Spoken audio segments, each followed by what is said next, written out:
CM Nitish Kumar को नियोजित शिक्षकों ने चिट्ठी लिखी है और सक्षमता परीक्षा के बारे में विस्तार से बताया है। क्या इसकी खामियां हैं ये गिनाई हैं। नमस्कार, दर्श न्यूज में आपका स्वागत है। मैं हूं अनुराग। खबर बड़ी है क्योंकि सक्षमता परीक्षा का विरोध लगातार जारी है। 13 तारीख को शिक्षकों ने ऐलान कर रखा है कि वो विधानसभा का घेराव करेंगे।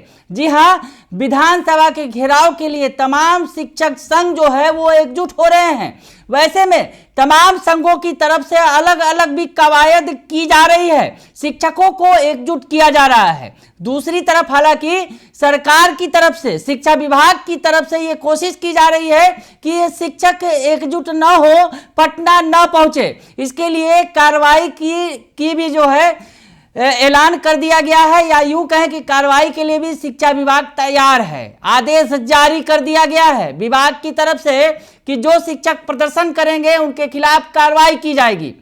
और इस बीच जो संघ हैं वो एकजुट हैं और कह रहे हैं कि हम तो विरोध करेंगे, चाहे सरकार को जो करना हो कर ले।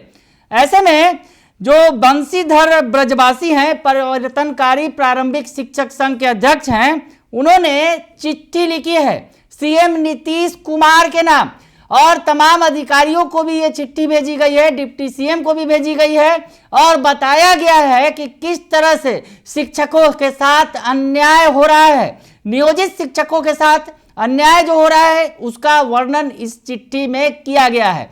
तो बंशीधर ब्रजवासी जो परिवर्तनकारी प्रारंभिक शिक्षक संघ के अध्यक्ष हैं, उन्होंने ये चिट्ठी लिखी है। तो वो चिट्ठी आप देख रहे हैं अपने मोबाइल स्क्रीन पर। हम आपको बताएं उसमें जो विषय है, पूर्व से कार्यरत स्थानीय निकाय शिक्षकों के लिए प्रस्तावित सक्षमता परीक्षा एवं सफलता के उपरांत उनके पदस्थापन हेतु निर्धारित किए गए अव्यवहारिक, अनैसर्गिक, अमानवीय और मनमाने प्रावधान निर्देशिका के संबंध में। दरअसल परीक्षा देने के बाद जो व्यवस्था की गई है उसे अव्यवहारिक बताया गया है, क्योंकि जिस तरह से 3 ऑप्शन मांगे गए हैं ट्रांसफर के लिए, और सक्षमता परीक्षा 3 बार नहीं देने के बाद नौकरी जाने की बात कही है। हालांकि इस सूत्रों के हवाले से जो खबरें आ रही हैं उसमें 3 से बढ़ाकर ये मौके जो है 5 बार किए जा सकते हैं। हालांकि इस संबंध में अभी लेटर जारी नहीं किया गया है।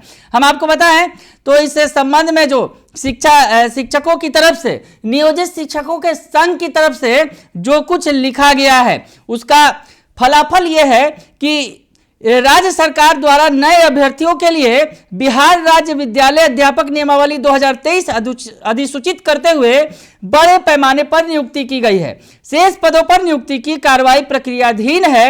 वही पूर्व से कार्यरत स्थानीय निकाय शिक्षकों के लिए बिहार विद्यालय विशिष्ट शिक्षक नियमावली 2023 अधिसूचित करते हुए इन शिक्षकों के लिए भी नए अभ्यर्थियों के लिए निर्धारित परीक्षा कार्यक्रमों के आधार पर समान रूप से परीक्षा, कथित सक्षमता परीक्षा में सफलता की शर्तें थोप दी गई हैं। अंतर केवल इतना ही है, जहां नए अभ्यर्थियों की परीक्षा बीपीएससी द्वारा ली जा रही है, वही स्थानीय निकाय शिक्षकों की सक्षमता परीक्षा बिहार विद्यालय परीक्षा समिति के द्वारा ली जा रही है।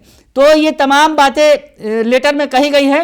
हम आपको मुख्य बातें बता दें जिसमें उन्होंने कहा है, सबसे बड़ा जो विरोध किया गया है, सक्षमता परीक्षा ऑनलाइन होगी, उसका विरोध हो रहा है।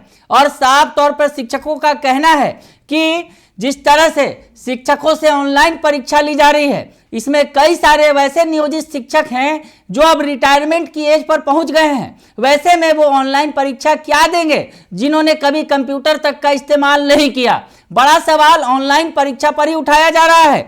उसके अलावा आप जो बातें कही गई हैं, अधिकतम उम्र सीमा की बात की गई है कि जो उससे बाहर निकल गए हैं। उसके अलावा कहा जा रहा है कि बीपीएससी टीआरई की परीक्षा बीपीएससी द्वारा ली जा रही है। वर्णित स्थिति में विचारणीय है कि जब सक्षमता परीक्षा का पाठ्यक्रम बीपीएससी द्वारा निर्धारित टीआरई का पाठ्यक्रम है तो यह परीक्षा बिहार विद्यालय परीक्षा समिति के माध्यम से क्यों ली जा रही है। जब पाठ्यक्रम समान है तो बीपीएससी के माध्यम से टीआरई और बिहार विद्यालय परीक्षा समिति के माध्यम से सक्षमता, 2 अलग अलग परीक्षाओं का औचित्य क्या है। परीक्षा के औचित्य पर भी सवाल खड़ा किया गया है और कहा गया है कि सवालों का लेवल जो है वो बीपीएससी द्वारा ली जा रही परीक्षा से मिलता जुलता है। तो वैसे में दो एजेंसियों के जरिए परीक्षा लिए जाने का क्या औचित्य है? परीक्षा के औचित्य पर सवाल खड़ा किया गया है। और सक्षमता परीक्षा के आवेदन की तिथि 15 फरवरी 2024 तक निर्धारित की गई है और 26 फरवरी 2024 से ही परीक्षा ली जानी है। तो आवेदन करने के मात्र 10 दिनों के बाद परीक्षा देनी होगी। इस पर भी सवाल खड़ा किया गया है कि महज 10 दिनों में क्या कर लेंगे अभ्यर्थी, क्या कर लेंगे नियोजित शिक्षक। तो ये कहा गया है। उसके अलावा जो सबसे बड़ी बात कही गई है कि 3 जिलों का विकल्प, जिस पर लगातार विरोध हो रहा है कि परीक्षा में जो शिक्षक पास कर जाएंगे उन्हें 3 ऑप्शन देना होगा और 3 ऑप्शन के तहत उनका ट्रांसफर पोस्टिंग होगा। यानी जो शिक्षक पहले से लगभग 20-20 सालों से जिले में काम कर रहे हैं उन्हें दूसरे जिलों में जाना होगा। तो ये तमाम तरह के सवाल उठाए गए हैं इस लेटर के जरिए। बंशीधर ब्रजवासी जो परिवर्तनकारी शिक्षक प्रारंभिक शिक्षक संघ के अध्यक्ष हैं, उन्होंने सवाल खड़ा किया है सरकार से लेटर के जरिए। अब देखना दिलचस्प होगा कि आगे क्या होता है, क्योंकि विरोध तो तय है। शिक्षकों ने कमर कस लिया है और कह दिया है कि वो विरोध तो करेंगे। बने रहिए 10 न्यूज के साथ, तमाम खबरों से आपको अपडेट रखेंगे। फिलहाल के लिए इतना ही, धन्यवाद।